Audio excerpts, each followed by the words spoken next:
Buenas noches, profesor. En esta oportunidad voy a dar mi evaluación continua 2. He escogido 5 temas, que es el coaching, comunicación efectiva, administración moderna de las personas, eh, cultura y clima organizacional y por último la estrategia para la toma de decisiones.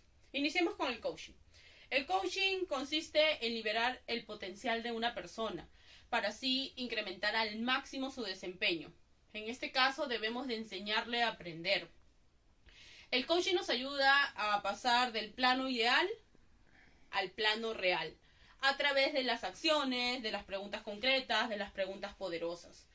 En este caso, sus características nos invita al cambio, a ser cambiado, a pensar diferente y a revisar nuestros modelos.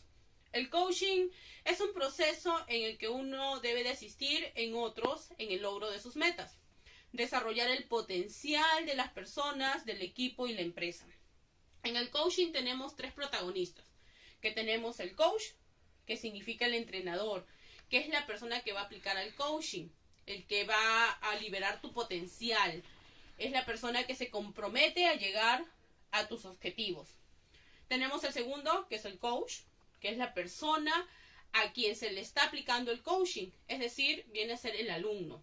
Y por último tenemos el coaching, que es la disciplina, las técnicas, la forma de trabajo que se realiza en el coaching.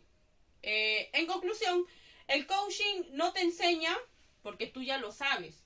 Lo que debemos hacer es confrontarlo con uno mismo. El segundo tema que tenemos se llama comunicación efectiva. Iniciaremos con una pregunta. ¿Qué es la comunicación? Por ejemplo, para mí la comunicación es un proceso donde transmiten ideas, sentimientos y emociones. Hay que tener en cuenta que para comunicar es como entregar un paquete completo. ¿Qué quiere decir? Que el contenido de ese paquete tiene que llegar bien, con una clara información, con una información precisa y que viene a ser nuestra responsabilidad. El enfoque actual de la comunicación es que debemos de entender que la tecnología sí nos brinda un cambio de cultivo para podernos comunicar, adecuadamente. Por lo tanto, necesitamos comunicar con una actividad donde merece ser estudiada. Es una actitud que se da en formas distintas en las diferentes etapas de la vida. Aun cuando nos comunicamos todos los días, no es fácil hacerlo. Bien, hay que tener en cuenta que todos somos responsables de llevar a cabo el proceso de la comunicación. Hay que tener en cuenta que debemos de utilizar el trinomio de la comunicación: ojos, gesto y voz. En los ojos establecen un contacto visual con la persona. Es fundamental para que así la persona se sienta que le estamos tomando atención a lo que nos está indicando, diciendo o solicitando. En el gesto enfatizamos nuestro mensaje y evitamos malos entendidos. Y por último, la voz, que es un tono adecuado, modulado, nos permite que el mensaje sea aceptado y convincente, sin ser intimidante. Los tipos de comunicación. Tenemos la comunicación pasiva, que nos expresa libremente, reprime sus sentimientos. A los comunicadores pasivos se les complica expresar sus necesidades y batallan por mantenerse firme a sus creencias. Dudan de decir lo que piensan porque no quieren provocar conflictos. Para sus colegas, los comunicadores pasivos son agradables, incluso un poquito tímidos. Tenemos la comunicación agresiva, que en este caso viene a ser lo contrario del pasivo, porque se expresa a costa de los demás, ejerce la violencia verbal. Los comunicadores agresivos dicen las cosas de manera directa. Eso quiere decir sin importarle lo que pueda provocar. Hasta son muy cortantes. En general se les facilita hablar en público y son los que más participan durante las reuniones del grupo, ¿no? No les cuesta trabajo expresar su opinión. Ahora vamos con el estilo comunicativo ideal asertivo. Se expresa adecuadamente, busca soluciones integradoras en una comunicación asertiva toma al toro por los cuernos y no se anda con rodeos, ¿no? Se expresa y pone sus límites, pero respetando siempre a los demás. La ventaja de la comunicación efectiva es trabajar en equipo. Es lograr objetivos de forma colaborativa, eliminar malos entendidos y daños en las relaciones interpersonales. Proponer, romper barreras que obstaculizan un buen entendimiento. Hay que tener en cuenta que la escucha activa es una habilidad que puede ser adquirida y desarrollada con la práctica. No solo es oír a otra persona, debemos de estar totalmente claros y precisos, concentrados, porque son el mensaje que intenta comunicar y así se siente escuchado. Los elementos principales de la escucha activa tenemos el lenguaje no verbal, que es la transmisión de mensajes o señales a través de una estrategia, el contacto visual, las expresiones faciales, los gestos, la postura, el lenguaje corporal, el tono de la voz, el espacio y el ambiente. La comunicación asertiva es una conducta que permite expresar cómodamente sentimientos honestos o ejercer derechos personales sin negar los derechos a las otras personas. Es decir, debemos hablarle adecuadamente y muy sutil. Pasos para la comunicación asertiva es llamar a la persona por su nombre, expresar sus peticiones claramente, explicar las razones, preguntar si necesita algo para cumplir lo pedido y acordar detalles como cuándo y dónde. Por ejemplo, en mi área de trabajo tengo a cargo un grupo de 8 personas. Siempre cuando ellos intentaban comunicarme algo o decirme algo, no los miraba de frente, siempre estaba haciendo mis cosas mientras que yo los escuchaba. Entonces, esa no es una comunicación asertiva. Gracias a esto he podido entender, y cada vez que ellos me piden, me solicitan o quieren algo, dejo de hacer mis cosas, los miro frente a frente, tengo una tonalidad de voz adecuada y les muestro el interés. Y cada vez vamos cambiando. Siento que mi equipo va mejorando al igual que mi persona. El tercer tema es administración moderna de las personas. En este caso, la administración de recursos humanos consiste en la planeación, organización, desarrollo y coordinación, así como también en el control de las técnicas capaces de promover el desempeño eficiente del personal. Por tal motivo, la administración moderna significa conquistar y mantener a las personas en la organización, trabajando y dando al máximo de sí, ¿no? Con una actitud positiva y favorable. Hay que tener en cuenta, y no debemos de olvidarnos, que el trabajo ya no es un recurso, sino es un capital. Por ejemplo, en este caso vamos a ver la diferencia de qué es un capital o qué es un recurso y un capital. El recurso es cuando explotas todos los conocimientos de tus colaboradores, hasta dejarlos en nada, agotarse y luego, como quien dice, lo desechas, ¿no? En cambio, el capital, lo que vas a hacer es gestionarle, enseñarle a que produzcan más, a que sus habilidades crezcan y sean productivas. ¿Cuál es el reto de la gestión de recursos humanos? Es que el ambiente de trabajo sea positivo, que las herramientas laborales sean adecuadas, es decir, que el reto de gestión de recursos es mirar a las personas de una forma positiva. Debemos de ver a la persona como un potencial a desarrollar, a sacar todo lo mejor del colaborador. Antiguamente, a la persona se le veía como recurso. Por ejemplo, veían las personas como el recurso, los colaboradores estaban aislados en sus puestos, los horarios establecidos con rigidez, no te pagaban las horas extras, había fidelidad eterna en la organización. También por todo esto, pero todo esto cambió. Ahora las organizaciones han cambiado el trato. Por ejemplo, ahora las personas ya no los tratan como recursos, sino como socios, como aliados estratégicos que van de la mano de la organización, y así la organización puede ir creciendo.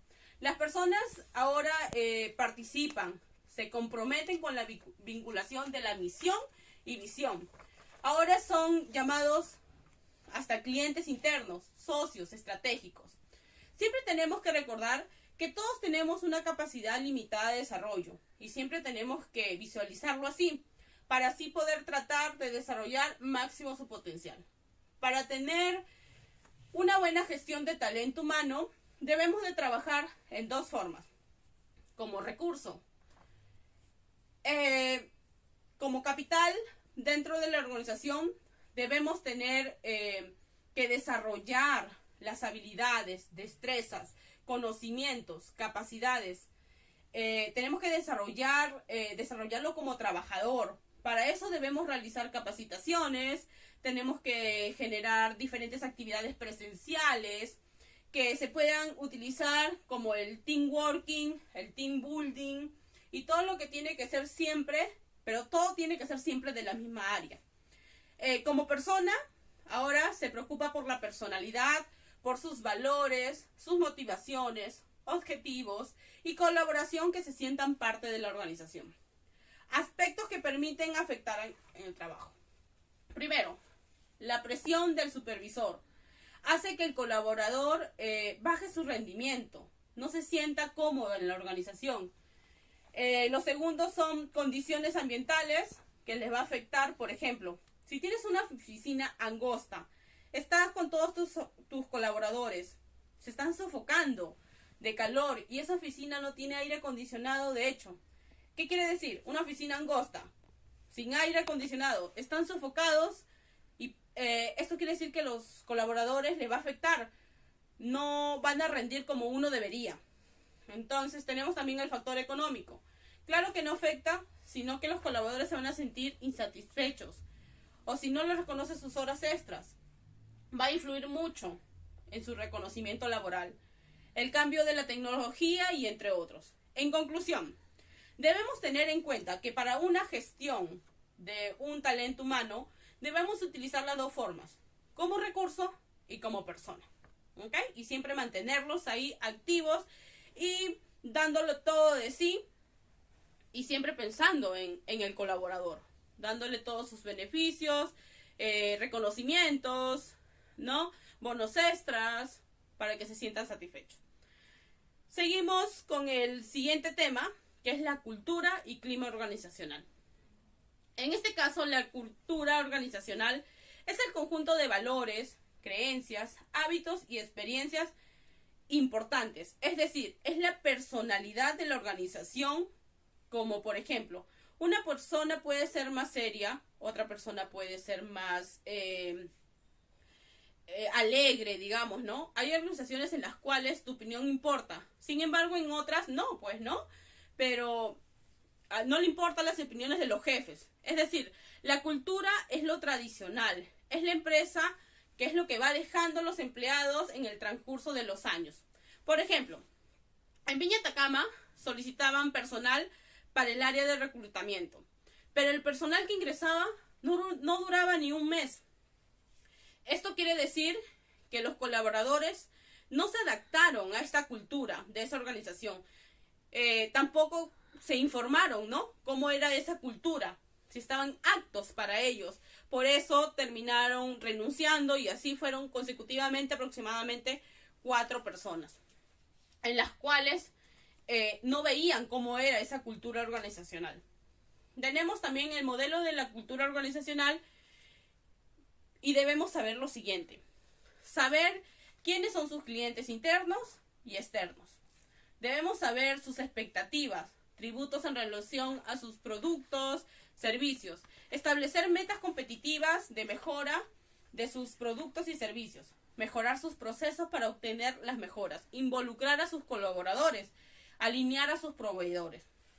Las características de la cultura organizacional es lo cotidiano del comportamiento observable, normas o reglas que influyen en los grupos y comportamientos, la filosofía administrativa que guía y orienta las políticas de la organización.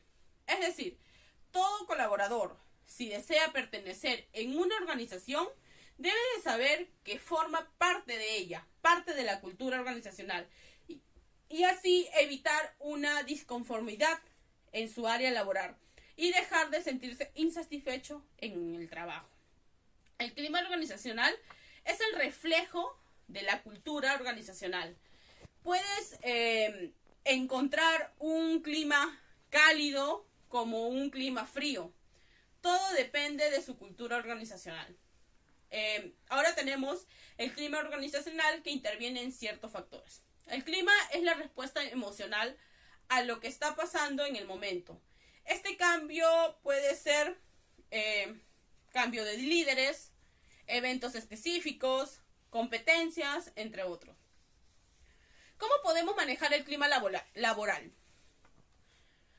Organizacional. Lo manejamos a base de teorías. Por ejemplo, tenemos la teoría de Maslow. Las ideas, la idea es ayudar a las personas a autorrelacionarse para así sentirse bien. También tenemos la teoría de Herzberg, que plantea una relación empresa con el trabajador. Lo vincula con la satisfacción o insatisfacción, es decir, le dan reconocimientos, progreso profesional, responsabilidades, que tengan las condiciones de trabajo y así puedan integrarse, así puedan sentirse satisfechos.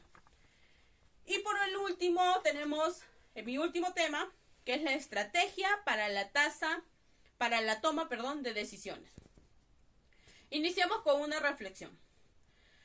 Hay que tener en cuenta que siempre tomamos decisiones, desde que nos levantamos hasta que nos acostamos. Por ejemplo, una vez decidí comprarme un vestido, ya sabía cuál era mi talla, me dio como que pereza y flojera de probármelo. Y me lo compré simplemente y ya. Entonces llegó el momento donde tenía que ponerme el vestido y al momento de probármelo no me entraba, no era mi talla. Esto quiere decir que fue una decisión errada, pero lo asumí porque fui yo quien lo decidió comprarlo, ¿no? Pero los errores se aprenden. Así que ya sé que para la próxima que quiera comprarme algo, sí o sí voy a tener que probármelo, ¿no? Vamos a ver los tipos de decisiones. Tenemos emotivas y racionales. Las emociones racionales se toman de una manera lógica, es decir, se analizan un poco, como por ejemplo, identifican el problema, generan ideas, evalúan alternativas, seleccionan alternativas, implantan decisión y evalúan los resultados. En cambio, las decisiones emocionales son a base de nuestras experiencias personales o de las otras personas, o experiencias de las otras personas. Las decisiones emocionales se desarrollan en función al carácter de la persona, a sus conocimientos, sus inspiraciones, debilidades o creencias. ¿Cuál sería el impacto en la organización de la toma de decisiones? La calidad de tu decisión significaría la parte principal y la aceptación de las personas a quienes aplicas esta decisión, que es la parte emocional. Si ambas son altas, esto quiere decir que la decisión es aceptada, es buena. Por ejemplo, les pongo un ejemplo en Viña Atacama. En la temporada de la pandemia nos afectó mucho porque éramos el área del restaurante, el área turístico. Y eso fue lo que primero nos llegó a afectar, ¿no? Porque ya no habían visitas ni nada por el estilo. Pero ¿qué hicieron la gerencia, el administrador? A pesar de no producir ni un sol, porque no entraba nada en efectivo, porque no atendíamos, gerencia decidió mantener a sus colaboradores, tenerlos ahí, hacerles el pago mensual para poderlos mantener, porque sabíamos en las consecuencias que teníamos, sabíamos todos los problemas que teníamos. Sin embargo, decidieron ahí mantenernos, decidieron seguir pagándonos, y esto creo que fue una decisión asertiva, porque particularmente yo me encuentro comprometida con la empresa a dar todo de uno mismo para seguir adelante. Creo que esta empresa valora a sus colaboradores, porque simplemente hubieran hecho una suspensión perfecta y listo, se acaba. Sin embargo, ellos decidieron seguir con nosotros, de la mano, y no liquidar a nadie. Todos se mantuvieron y ahora estamos todos comprometidos con esa empresa. Eso ha sido una buena toma de decisión. ¿Ok? Entonces, esto sería todo de mi evaluación continua 2, profesor. Muchas gracias.